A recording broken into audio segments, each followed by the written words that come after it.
Queridos irmãos e irmãs, estamos mais uma vez no nosso programa Jubileu da Esperança.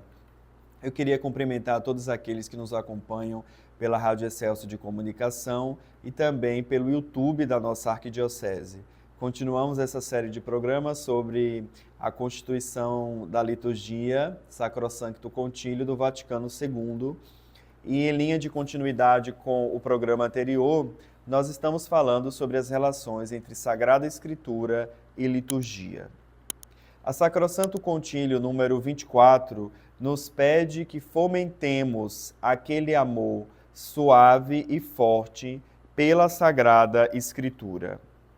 Isso é muito bonito, essas duas expressões, né? Um amor suave e um amor forte, revelando que a Igreja nos convida a uma experiência com a palavra. Experimentar o gosto vivo e saboroso que a palavra de Deus tem. Então, isso nos faz estar abertos a essa totalidade perceptiva com a qual toda a comunidade está presente na Assembleia Litúrgica. Ou seja, Deus se comunica também utilizando os nossos sentidos. Por isso que é uma totalidade perceptiva. Nós percebemos, porque nós escutamos a palavra. Então, a liturgia é algo também sinestésico, ou seja, que move, que mexe os nossos sentidos. E no caso da palavra, sobretudo, essa dimensão da escuta, o sentido da audição. Mas não qualquer audição, mas uma escuta, uma audição profundamente espiritual. Muito bonito aquela passagem dos Atos dos Apóstolos, capítulo 2, quando fala do evento de Pentecostes, que diz que pessoas e etnias diferentes estavam ali, judeus vindo de diversas partes do mundo, mas todos estavam compreendendo a palavra. Todos, poderíamos dizer assim, sentindo a palavra revelar-se a eles de modo pessoal, cada um em sua própria língua, ou seja, a partir da sua experiência, a partir do seu contexto, a partir da sua realidade de vida. Então, a palavra que é proclamada, que chega a nós também, nos faz experimentar Deus perto de nós, Deus falando a nós. Por meio da palavra, o Espírito não fala à Assembleia de modo genérico, frio e impessoal, mas, ao contrário, essa palavra penetra na intimidade de cada um. Porque Deus conhece os nossos corações. Deus conhece a nossa realidade, então aquela palavra que é proclamada vai chegando também na nossa vida e vai assumindo uma realidade. E nós vamos então saboreando essa palavra, deixando com que ela também penetre totalmente o nosso interior. A força viva da palavra de Deus se manifesta pelo menos em dois aspectos. Em primeiro lugar, a palavra é performativa. O que significa isso? Significa dizer que ele é capaz de realizar o que diz. Então, isso que é performar. Por exemplo, no relato da criação, Deus disse, haja a luz, e o que é que Gênesis imediatamente diz? E a luz se fez. Então, Deus diz, Deus proclama, e aquilo se realiza. Então, isso é fundamental, a gente vê que a palavra de Deus se cumpre. O profeta Balaão diz no livro dos Números, Deus não é homem para dizer e se arrepender. Então, aquilo que Deus diz se cumpre, porque é palavra de Deus. Também isso acontece nos sacramentos. Quando é proclamada aquela palavra, sacramentalmente nós experimentamos aquilo. Aquela palavra se cumpre em nós por meio dos sacramentos. Quando nós, por exemplo, comungamos do corpo e sangue de Cristo, se cumpre em nós aquela palavra de Jesus na última ceia. Isto é meu corpo, isto é meu sangue, fazer isto em memória de mim. Quando nós fomos batizados, se cumpre em nós aquela palavra do apóstolo Paulo. Com Cristo morremos, para com Cristo ressuscitar pela fé, misticamente. Então, a palavra é performativa. Ela cumpre o que ela diz. O segundo aspecto da palavra, da força viva da palavra, é que a palavra de Deus tem uma função paradigmática. Uma palavra grande, mas paradigma em grego quer dizer mostrar, comparar. Ou seja, a Escritura revela, nos mostra o esquema fundamental do agir de Deus. Então, é uma forma de tornar patente a ação de Deus. Por isso que ela tem uma função paradigmática, ou seja, uma função de mostrar a nós Deus agindo, de mostrar a nós como na história Deus foi acompanhando o seu povo, Deus foi conduzindo o seu povo, Deus foi conduzindo a igreja, os apóstolos, Deus foi ali presente. E esse esquema do agir de Deus se associa também com a nossa existência pessoal e também da comunidade. Porque, como eu disse, a palavra de Deus entra na nossa vida e também ali assume um sentido também real e concreto na existência de cada um. O encontro com o ressuscitado, nós podemos ver, por exemplo, com os discípulos de Emaús, é fundamental para a gente entender como se experimenta de fato com a vida a palavra de Deus. Como a palavra de Deus tem esse gosto saboroso. Por isso que a Sacrosanto Contílio nos pede, né, a experimentar aquele amor suave e forte. E ali naquele relato dos discípulos de Emaús, nós podemos notar muito bem como aqueles discípulos experimentam, degustam a palavra. Primeira coisa que a gente nota ali naquele relato de Lucas capítulo 24 é o misterioso peregrino que se aproxima dos dois. Esse misterioso peregrino, que depois sabemos que é o próprio Jesus Cristo, que é portador de uma visão diferente das palavras cheias de tristeza dos discípulos de Emaús.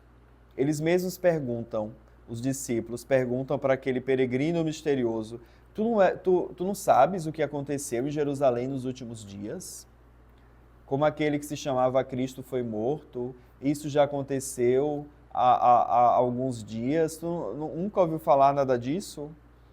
E aquele misterioso peregrino é portador de uma visão diferente, porque ele foi mostrando na Escritura como, de fato, Jesus era o Messias esperado. E Jesus, então, vai repassando com ele várias partes da Escritura, várias passagens dos profetas que falavam a respeito dele mesmo. E o que é que Lucas diz? Que os discípulos de Emaús, ao escutar aquelas palavras, sentiam o coração arder. Ou seja, estavam saboreando a palavra, degustando a palavra. E aquela palavra foi fazendo o seu coração arder. Veja aqui uma experiência também de percepção, né? Deus que entra na nossa vida, ele usa os nossos sentidos para se comunicar, para se manifestar. E é interessante também a gente notar que esse encontro de Jesus com os discípulos de Emaús não se deu em torno de uma discussão ou de uma polêmica a ser resolvida como se fosse uma questão acadêmica, uma questão de universidade, uma questão teórica. Não foi assim a abordagem de Jesus. Jesus percorre o mundo perceptivo deles. E eles vão então tendo e experimentando essa mudança, uma mudança total de inteligência, de sentimentos, de visões, de coração. Então é muito interessante essa passagem, né? Da descrença à crença, da desilusão à esperança. Tudo isso se nota nos discípulos de Emaús. E como é que isso se dá? Por meio da experiência da palavra. Daquela palavra que Jesus então vai anunciando a eles, e eles vão degustando a palavra, e essa palavra que recobra a vida dos discípulos de Emaús.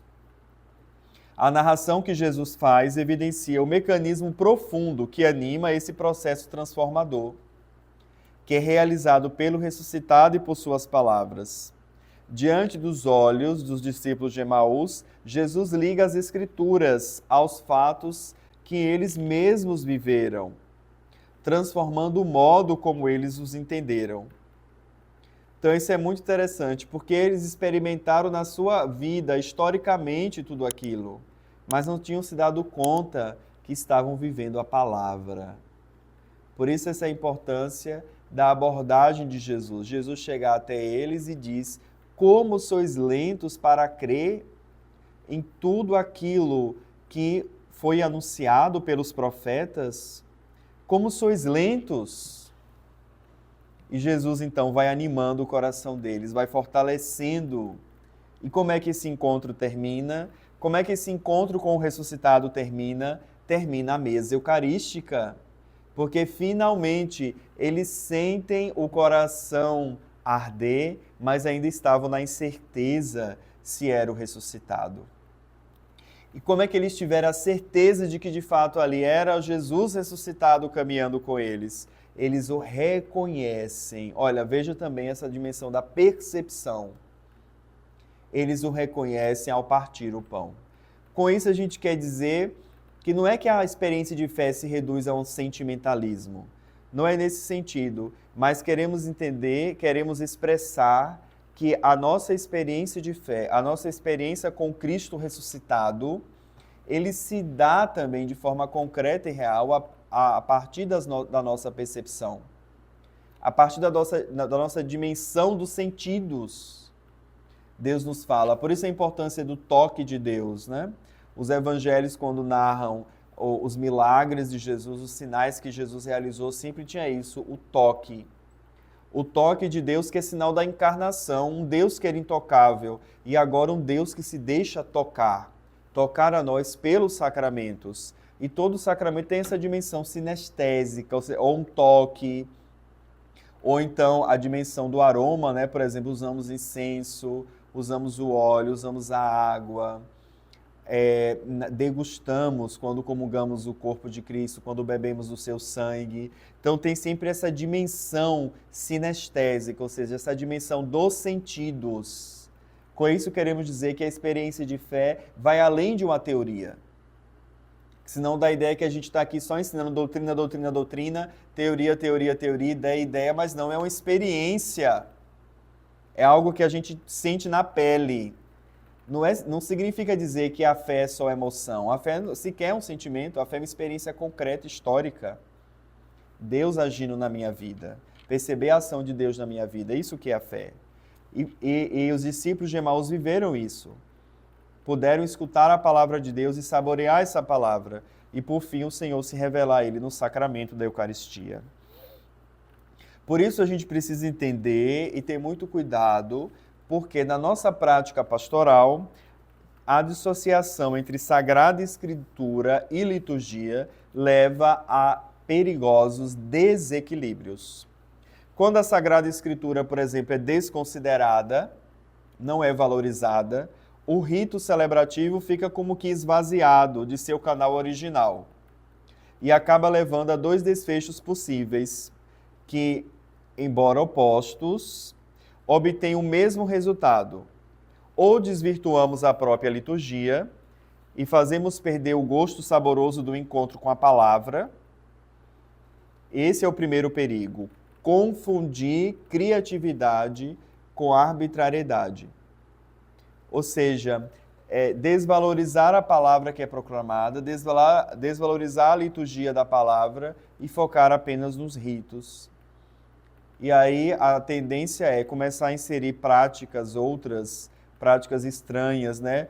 Porque é da nossa criatividade. Então vamos começar a inserir coisas, porque o que importa não é tanto a palavra que é proclamada, o que importa é que as pessoas estão ali, estão gostando, estão envolvidas, e a gente vai desvalorizando a palavra, vai esvaziando a palavra e vai focando apenas no rito. E muitas vezes inserindo, como eu dizia, elementos estranhos ao rito. E aí nós vamos, então, apenas querendo tornar a celebração atrativa a todo custo. Mas não é esse o objetivo da liturgia. Não é ficar fazendo coisas para ganhar audiência. Não é esse o sentido. Mas o sentido da celebração da Eucaristia é uma pedagogia capaz de introduzir no mistério de Deus, que em Cristo vê o encontro de cada ser humano. Por isso somos chamados a valorizar a palavra. Sempre a palavra unida ao rito, sempre a palavra unida à própria dimensão litúrgica.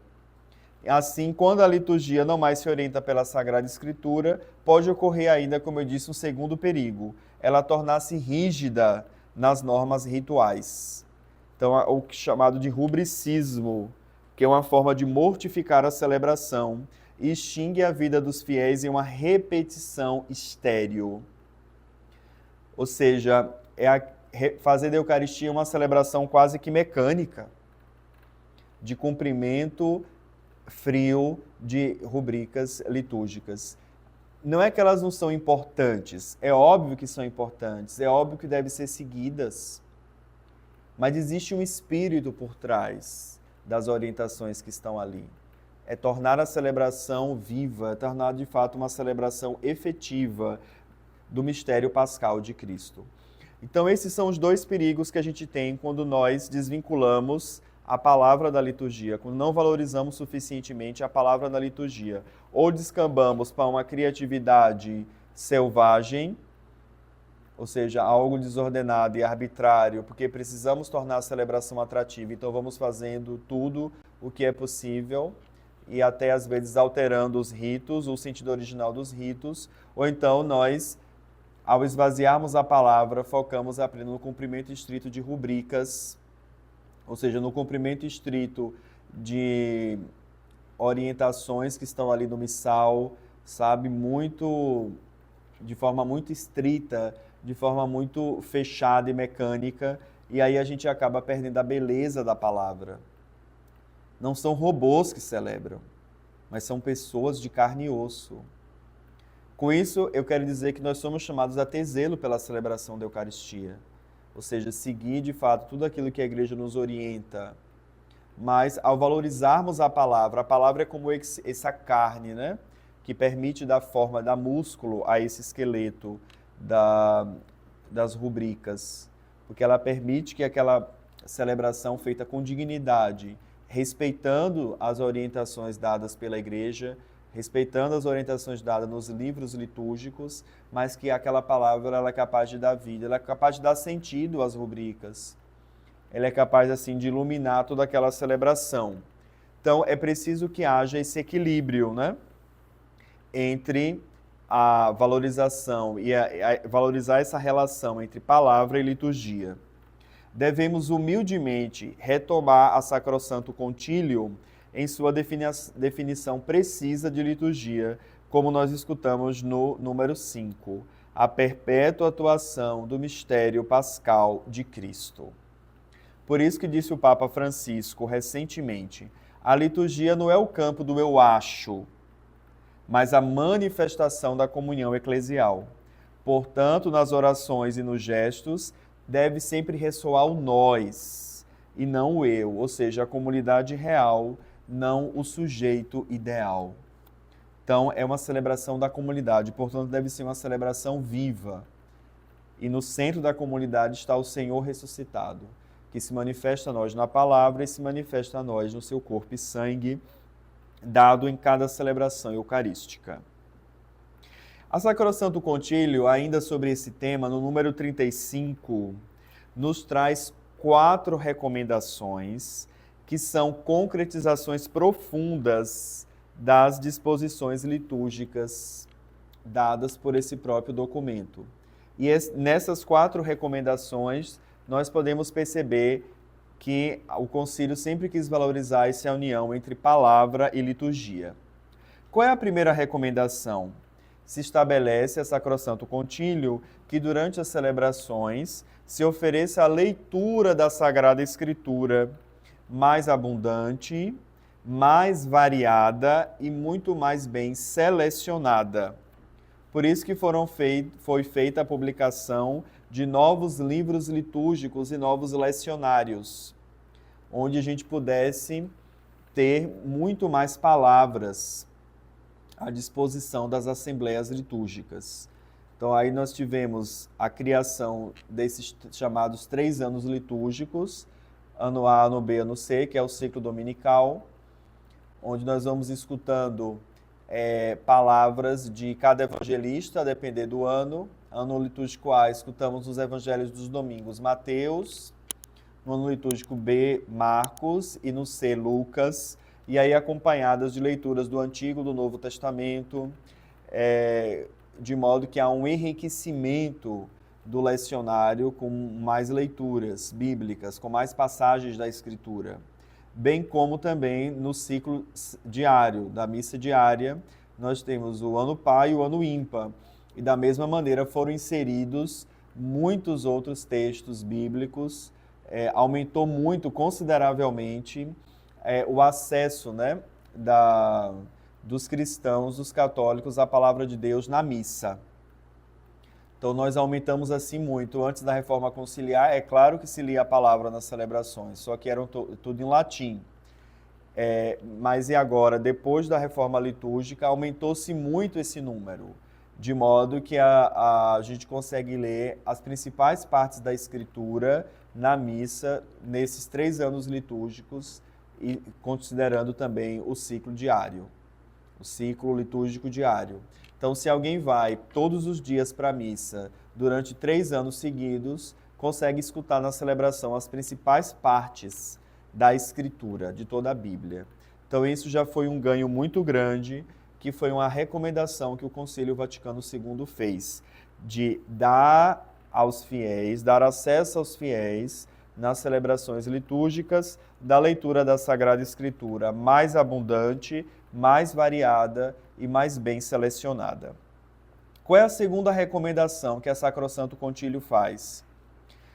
Em todos os sentidos, diz o documento conciliar, uma catequese mais diretamente litúrgica, prevendo também breves comentários nos momentos mais oportunos dos ritos.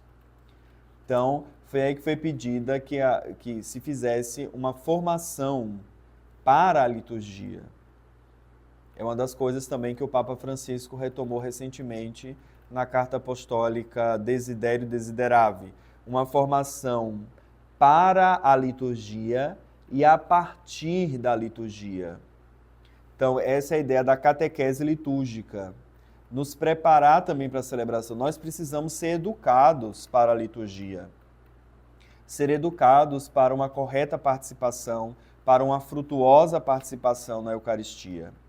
Então, isso é importantíssimo. Por isso que foram introduzidas aquelas monições, chamadas monições, na hora de iniciar a celebração, antes de alguns momentos celebrativos, como ofertório, preparação das oferendas, como antes da comunhão, porque tem o objetivo de introduzir os fiéis na celebração. Então, elas podem também ser utilizadas, essas monições, como uma forma também de nos ajudar, né, de ser um pouco de catequese litúrgica. Uma terceira recomendação dada pela Sacrosanto Concílio visa promover a celebração da Palavra de Deus, sobretudo nos tempos fortes de Advento e Quaresma. E aqui a Igreja abriu aquela oportunidade de onde não há ministros ordenados, onde não há presbíteros, padres, ser feita a celebração da palavra. É o que acontece em muitas realidades do nosso país. Mas a Sacrosanto pedia também, né? Onde não é possível que celebre a missa, nesses tempos fortes, façam celebrações da palavra de Deus. Nesses tempos fortes do Advento e Quaresma, escolham leituras que tragam, né, essa dimensão desses tempos, a dimensão própria desses tempos, e façam também essa celebração. Por isso é importante também na nossa catequese, nas nossas catequeses, é possível também valorizar a celebração da palavra ali, com um grupo de catequese, né? Sobretudo durante esses tempos fortes, que acentuam mistérios tão especiais da nossa fé. E a última recomendação da Sacrosanto Concílio, ainda nessa dimensão da relação palavra e liturgia, está associada ao ministério da pregação, que, segundo o documento conciliar, faz parte da ação litúrgica, ou seja, é a homilia. Tal ministério, nos pede o concílio, seja desempenhado com fidelidade e retidão.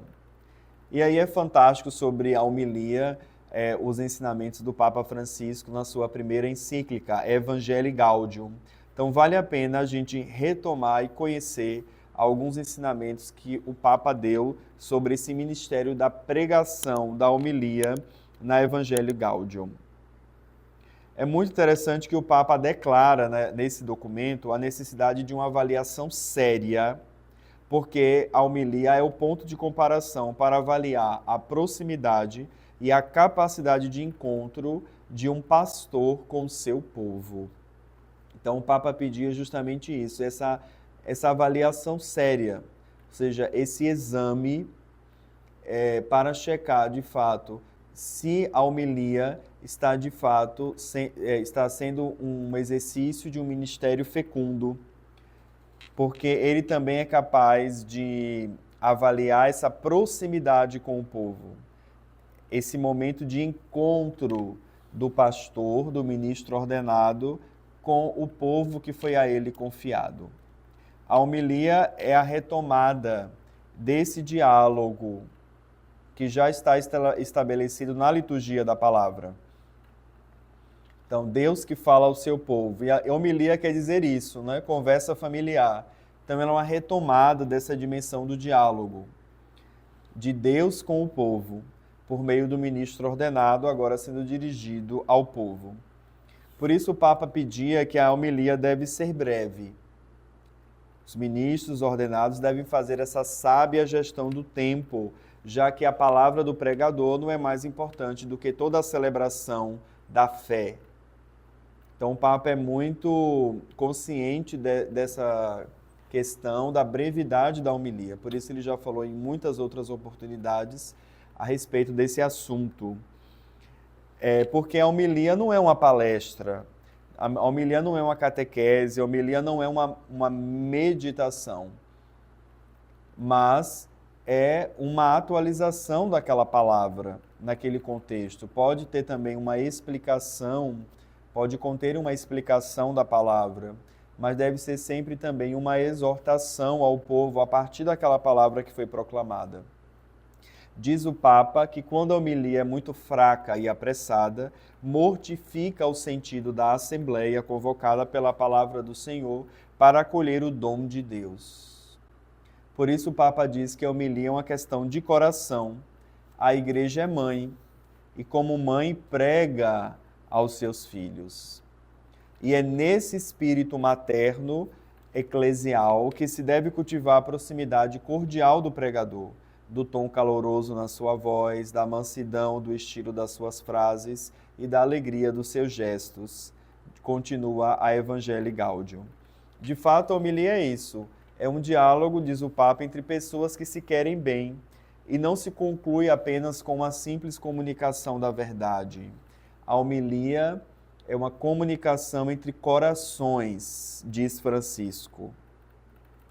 Ou seja, ela envolve a vida da comunidade. Por isso que não quer ser uma aula, a homilia não é uma aula. Pode até ter alguns ensinamentos de caráter mais teológico, doutrinal, mas deve envolver também a vida da comunidade, deve trazer fatos que envolvam a vida das pessoas, justamente fazer essa relação da palavra proclamada com o contexto em que se vive ali, o contexto em que se vive como comunidade e também o contexto pessoal de cada um. O pregador, diz o Papa, tem a belíssima e difícil missão de unir os corações que se amam, o do Senhor e seu povo. Por isso, a palavra do pregador tem uma função mediadora, que leva o povo a um conhecimento mais claro da palavra que foi proclamada. Leva o povo que está ali, a Assembleia Litúrgica, a uma experiência mais profunda com a palavra. E também a homilia vai ter essa dimensão educativa, nos educa a escuta. Porque quando a gente escuta a homilia, alguém explicando, alguém atualizando aquela palavra que foi proclamada, da próxima vez que nós escutarmos a palavra, nós já vamos ficar atentos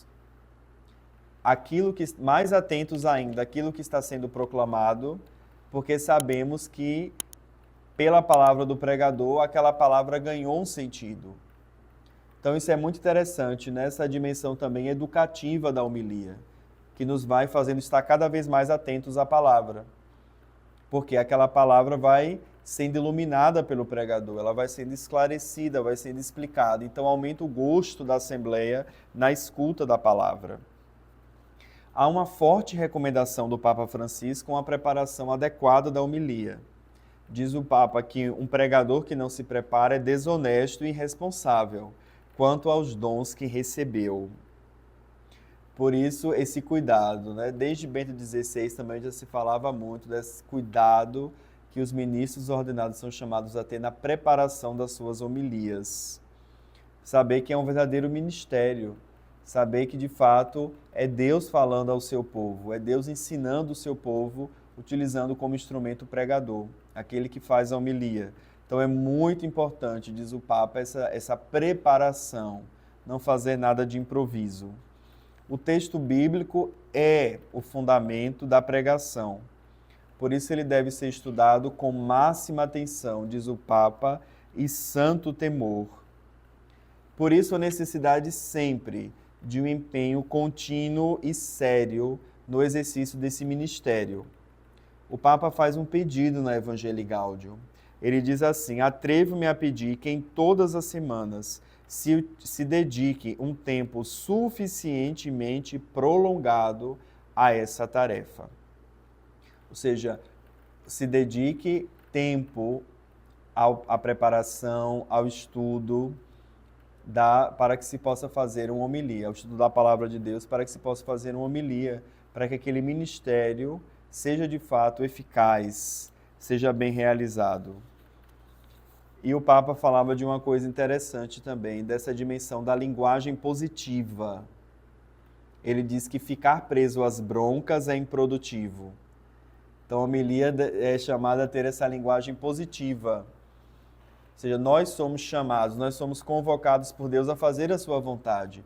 Não vamos ficar olhando só o negativo nas atitudes das pessoas, ficar olhando apenas o lado ruim, as sombras, mas aprender a valorizar as luzes e saber também que Deus nos convida a olhar para frente.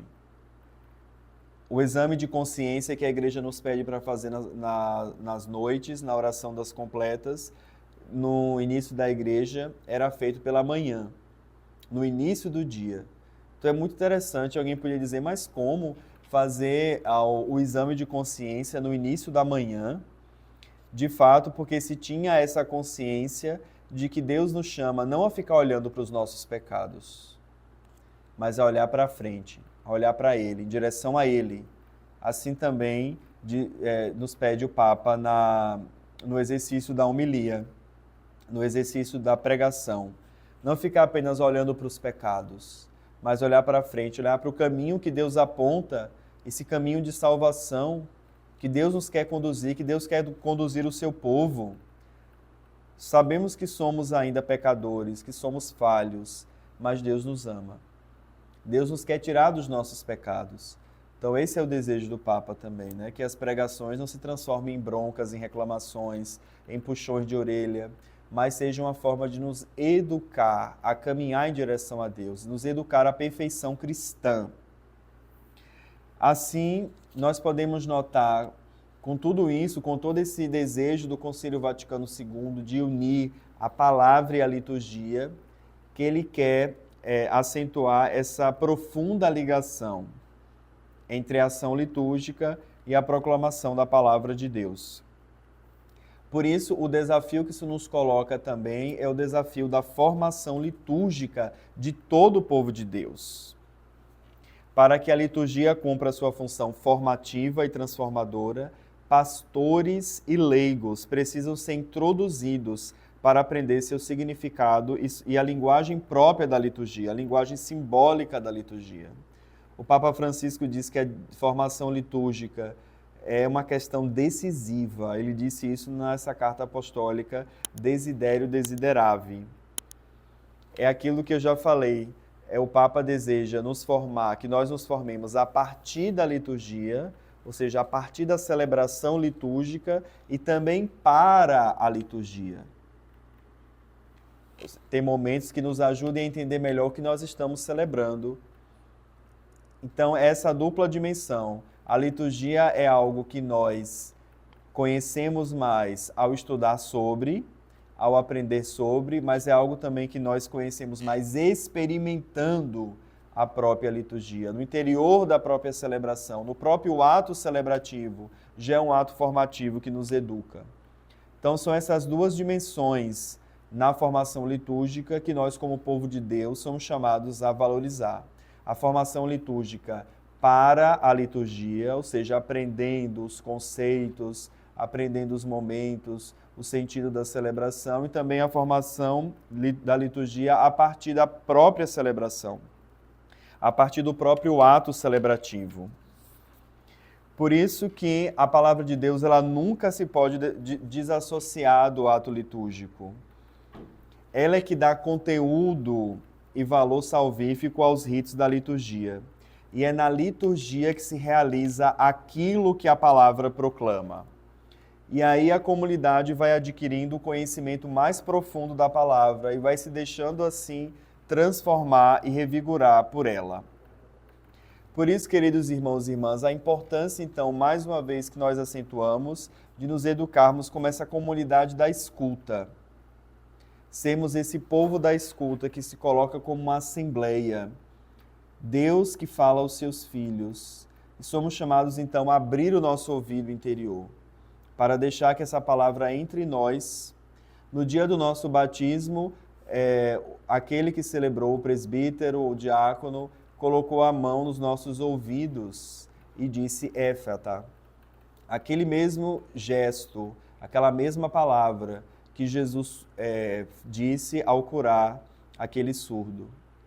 No fundo, a surdez maior é a surdez espiritual. Então, somos chamados, na celebração litúrgica, a curar esta surdez espiritual, deixando que Cristo também abra os nossos ouvidos. Diga mais uma vez, como disse no dia do nosso batismo, éfata, e faça com que nós sejamos esse terreno bom, esse terreno fértil, onde a palavra de Deus cai e produz muitos frutos, e frutos abundantes. Então é isso que a igreja deseja. Esse é aquilo que a igreja anseia. Por isso, uma valorização tão grande da palavra de Deus na liturgia, a partir da reforma litúrgica. Então, aprendamos a valorizar a palavra proclamada.